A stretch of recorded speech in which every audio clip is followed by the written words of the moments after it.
I'm Dave with Dave Needs a Hobby, and today I'm going to be walking you through how I built my very first raised planting beds. These beds are super strong, they look great, and they're very, very easy to build. This is my first time gardening, building planting beds, or doing anything else like this. I'm personally doing it for a vegetable garden, but you could use it for flowers, herbs, or anything else that you may need. I hope it helps. Here's the finished product of what we're going to build today. I built 2 raised beds. Both are 12 feet by 4 feet. They are 12 inches deep. I already have some seedlings going in here, as you can see, and they're super easy to set up. Before we head outside and start building, I'd like to quickly go over the materials that we're using, the total cost of the project, and the plans that we'll be referencing for this design. Now, to start with the plans, they're super straightforward and they're very modular to fit your needs. For me, I'll be making them 4 foot wide by 12 foot long by 12 inches deep. I'll have 2 of these in my backyard and I have a great area for them. However, that's not going to work for everybody. Let's say you have a 3 foot by 3 foot section that you can put your raised bed. You can follow these exact same plans and just cut the wood 3 foot by 3 foot. And I'll show you what I mean. When we go to lumber, I'm going to be using 12 pieces of 16 foot 2 by 4 Douglas fir. I'll cut those down, each 16 foot piece, to a 12 foot and a 4 foot section. But the real important key here is the 2 inches. The reason for this is that the corners that we're using have a 2-inch slot for the wood to slide into.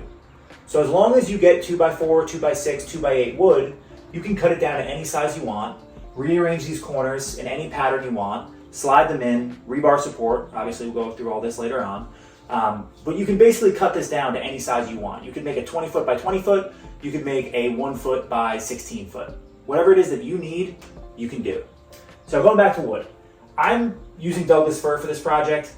I would recommend you use cedar if you have the budget for it. Cedar is very resistant to weather. It's resistant to insects, mold, etc. But it is super pricey. So since this is my first time and I don't have the most budget, I'll be using Douglas fir. Like I said, I got 12 boards. Each board was 16 feet, and those are 2 by 4s. Again, the important number here is the 2-inch thickness of the wood. Can't get anything else. This cost me a total of $130. Moving to our corners, I got 16 Oldcastle cement corners. I put 2 in each corner of each bed. These are 7.5 by 7.5 by 5.5. I found these at Home Depot, and this cost me $66 to get. For the bottom of my raised beds, I got a store brand weed fabric. You can get this from anywhere, Home Depot, Amazon, Costco, anything you want.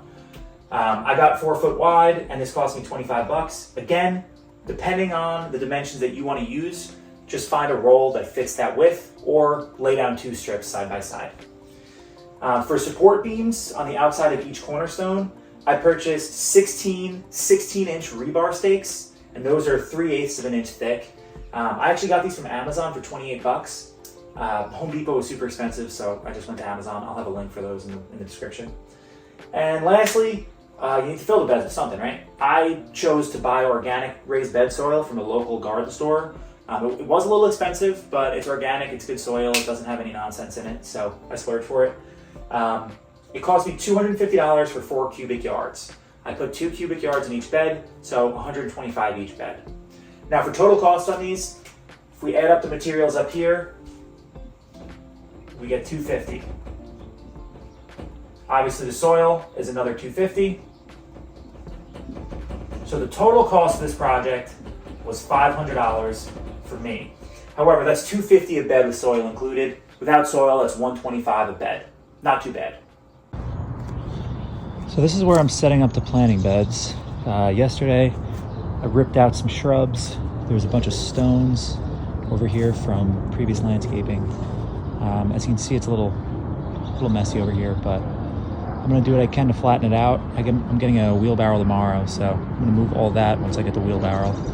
But for now, I'm gonna try to level this out a little bit and clean it up.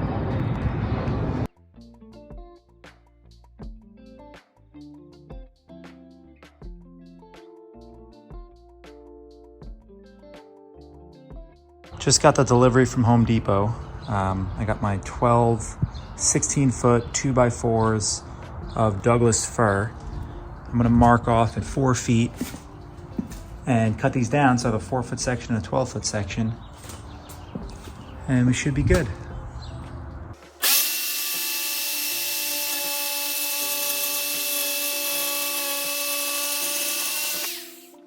Just picked these up from Home Depot yesterday. They're I believe the brand is Oldcastle. They are 7.5 inches by 7.5 inches, and then they're 5.5 inches tall. I'm gonna use these as the cornerstones, stack 2 on top of each other. That'll give me the height I need. I also have over here my boards laid out. I made these cuts yesterday.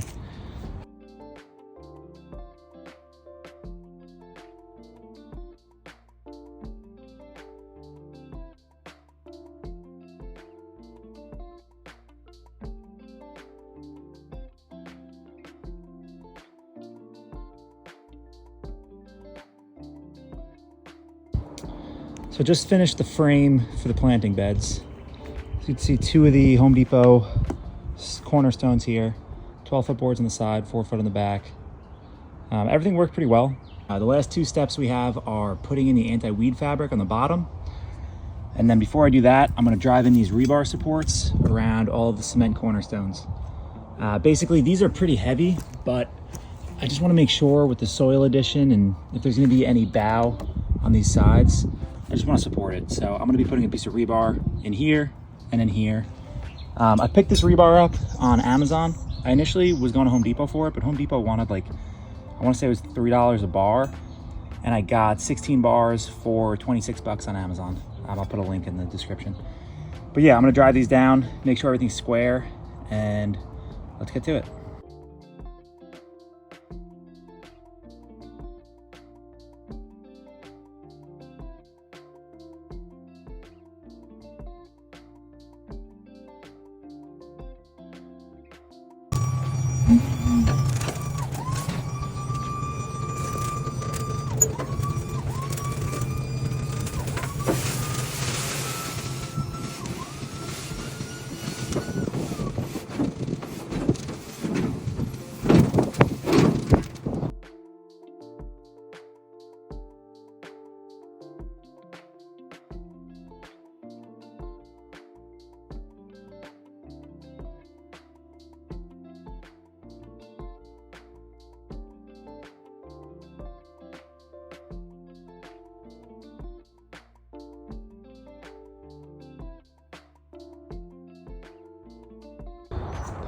So my planting beds are done.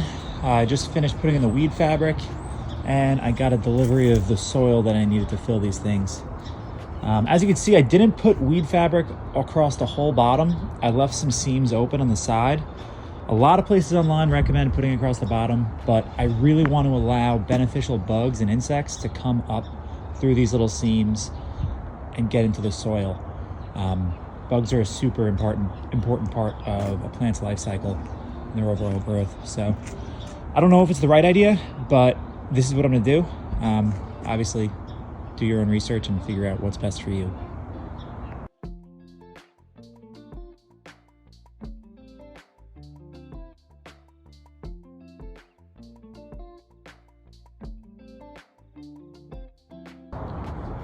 So I just finished putting soil in the beds for the first time. The quick note that I have here is the soil is going to compact when the rainwater comes. So tonight we have rain coming. I'm going to let this first shovel in compact overnight, and I've still have a good amount of dirt to put in the beds once that compacts. As you can see here, if I step, there's a lot of give in the soil still. So we're going to let the rainwater compact it. I don't want to like stomp all over it and physically compact it because I don't want the soil to get too dense, but I'm gonna let the rainwater compact it, see how we look then, and then put on another layer of soil. I just waited a couple days after putting the soil in. We had 2 days of rain and everything seems to be compacted down. I want to give you a before and after. So this is the before bed.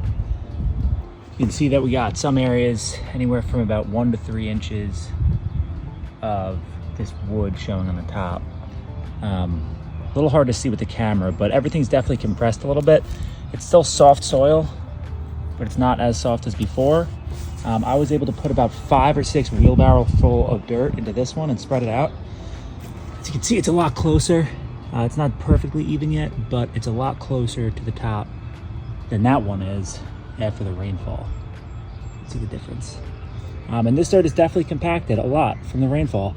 I'm gonna wet it again with a hose after this, but I'm gonna finish filling up this bed and then we'll get to that. It's been a month since I finished these beds, and as you can see, everything's thriving. I have all my plants in finally.